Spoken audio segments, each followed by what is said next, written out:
ሰላም ጤና ይስጥልን ክቡራን የዩቲዩብ ቤተሰቦች፣ የሰዓቱን አጫጭር መረጃዎች እየቀርብ ያለው እስከ ፍጻሜው አብራችሁን ቆዩ።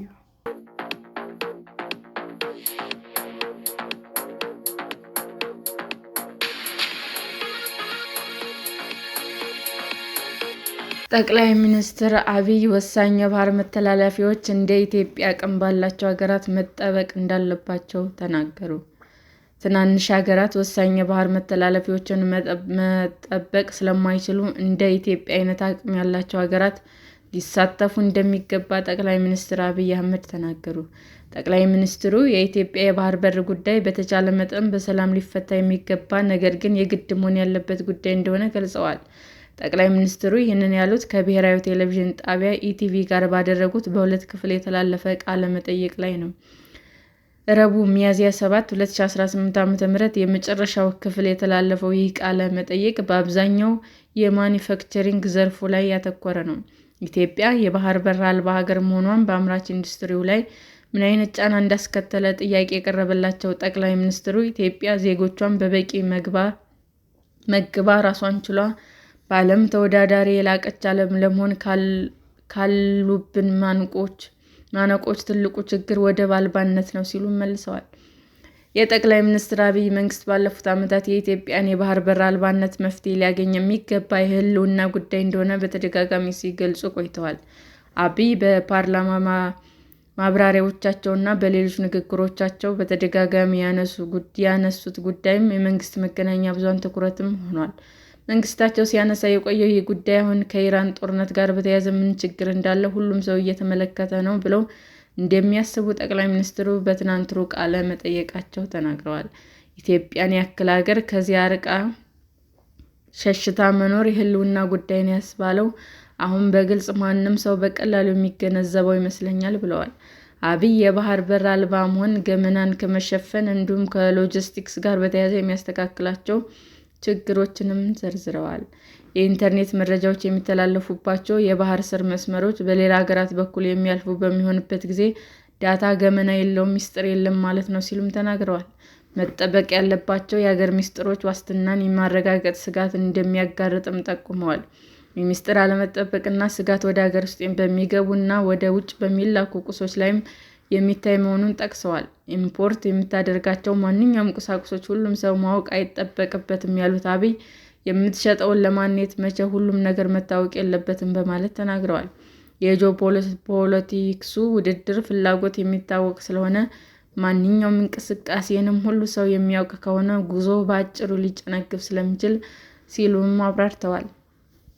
አብይ የባህር በር አለመኖር የሎጂስቲክስ ወጪንም እንደሚጨምር የገለጹ ሲሆን በዚህ የተነሳ ወደ ሀገር ውስጥ የሚገቡ ምርቶች ዋጋ ከእኛ ጎረቤቶች አንጻር ከ50 እስከ 100% ከፍ እንደሚል ተናግረዋል። ከወጪው በተጨማሪ ምርቶች የሚጓጓዙበት ቅልጥፍና ላይም ተጽዕኖ እንዳለውም ጠቅሰዋል። በዚህ ምክንያት በአጭር ጊዜና ረጅም ጊዜ ከፍለን ካልሰራን በቀር የባህር በር አልባነት፣ የወደብ አልባነት፣ የሎጂስቲክስ ውስንነት የኢትዮጵያ ብልጽግና ላይ ከፍተኛ ማነቆ ሆኖ የሚቀጥል ችግር ነው፣ በእኛም ዘመን ከእኛም በኋላ ባለው ዘመን ብለዋል።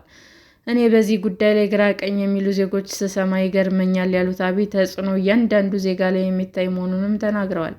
ኢትዮጵያን የሚያክል በዓለም 10ኛ ሕዝብ ቁጥር የያዘች በዘመናት መካከል የወደብ አልቦነት ችግር ያልነበረው ሀገር የባህር በር ያላገኘው በክፋት ባለመነጋገር በሰጥቶ መቀበል መርጎ ባለማመን አብሮ ለመኖር ባለመዘጋጀት ምክንያት እንደሆነ ሲናገሩም ተደምጠዋል። ከምጽዋ ጫፍ እስከ ሞቃዲሾ ቀንድ ጫፍ ድረስ 5000 ኪሎ ሜትር የሚደርስ የባህር ዳርቻ በመኖሩ በቀላሉ በንግድ ሕግ፣ በንግግር፣ በሰጥቶ መቀበል መርህ ማግኘት ይቻል እንደነበረም ጠቅሰዋል። አንዳች ለአንዳች ጥፋት እንድንሆን በሚመቻች መንገድ ለመሄድ በማሰብ ብቻ ኢትዮጵያ የባህር በር አልባ አድርጎ መቀጠል በየትኛው ዘመን አዋጭ አይደለም፣ ለእኛ ብቻ አይደለም፣ ለሰፈራችንም አዋጭ አይደለም ብለዋል። አሜሪካና እስራኤል ጥቃት የከፈቱባት ኢራን የዘጋችው የሆርሙዝ ወሽመጥን ማስከፈት የዓለም አጀንዳ መሆኑን በምሳሌነት ጠቅሰዋል። የቀይ ባህር ቢዘጋ ማስከፈት ከኛ በላይ ለማን አጀንዳ ይሆናል ሲሉም ጠይቀዋል። እንደ አብይ ግልጽ የኢራን ጦርነት ያስከተለው የኢነርጂ አቅርቦት መስተጓጎል ከሌሎች አፍሪካ ቀጠናዎች በተለይ ምስራቅ አፍሪካን ጎድቷል። የሰሜን ምዕራብ እና የደቡብ አፍሪካ ሀገራት የአቅርቦት ሰንሰለት በሌሎች የባህር መስመሮች የሚተላለፉ መሆኑን ያነሱት ጠቅላይ ሚኒስትሩ እኛ ግን በቀይ ባህርም ይሁን በኤደን ባህረ ሰላጤ በኢራን አካባቢ ያለው ሰርጥ በቀጥታ ጥቃት የሚደርስብን ሀገር ነን ብለዋል። ችግሩን ያባባሰው የሩቅ የሆርሙዝ ወሽመጥ ከመዘጋቱ በተጨማሪ የቅርቡ ችግር ውስጥ መግባቱ እንደሆነ በማንሳት የኢራን አጋር የሆነው አማጺው ሁቲ በኤደን ባህረ ሰላጤ እና በቀይ ባህር መካከል በሚገኘው የባብ-ኤል መንደብ ወሽመጥ ላይ ይጥለዋል ተብሎ ስለተፈራው ስጋትም ጠቁመዋል።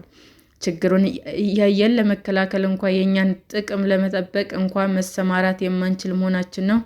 ይህ ጉዳይ በጣም አሳሳቢ ነው። ጎረቤቶቻችን ማሰብ አለባቸው። ዓለም ማሰብ አለበት። አስቸጋሪ ጉዳይ ነው ብለዋል።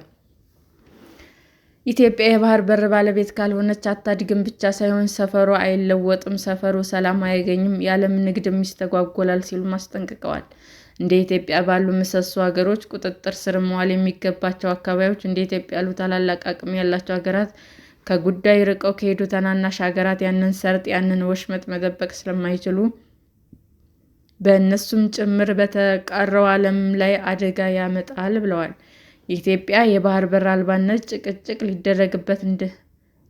ሊደረግበት እንደማይገባ የገለጹት አብይ በተቻለ መጠን በሰላም፣ በንግግር፣ በድርድር መፍታት ያለበት ጉዳይ መሆኑን ተናግረው መቼ ይሆናል የሚለው ጉዳይ ማሰብ፣ ማስላት፣ መምከር ሊጠይቅ እንደሚችልም ጠቁመዋል። ግን የግድ መሆን ያለበት ጉዳይ ነው። ኢትዮጵያ የባህር በር ተነጥላ እስከ ወዲያኛው ትኖራለች ብሎ የሚያስብ የቅርብም ይሁን የሩቅ ሰው ካለ እርሱ የዋህ ነው። እንደዚህ የህልውና ጉዳይን ወደ ጎን አድርጎ ብልጽግናን ማሰብ አይቻልም ሲሉም ከዚህ ቀደም የሰጡትን አስተያየት ደግመዋል። የኢትዮጵያ መንግስት የባህር በር የማግኘት ፍላጎቱ በይፋ ከገለጸ ወዲህ ከራሱ ገዟ ሶማሌላንድ ጋር የመግባቢያ ስምምነት ተፈራርሞ የነበር ቢሆንም ተግባራዊ መሆን አልቻለም። መንግስት በቀይ ባህር ላይ የባህር በር እንዲኖረው ያለውን ፍላጎት በሚገልጽባቸው ጊዜያት የአሰብ ወደብ በተደጋጋሚ አብሮ ተነስቷል። ኤርትራ በበኩሏ ኢትዮጵያ በሉዓላዊ የባህር በር ስም ጦርነት ልትከፍት ነው የሚል ክስም ታቀርባለች። ሰላም ጤና ይስጥልን ውድ የዩቲዩብ ቤተሰቦቼ እንዴት ናችሁ?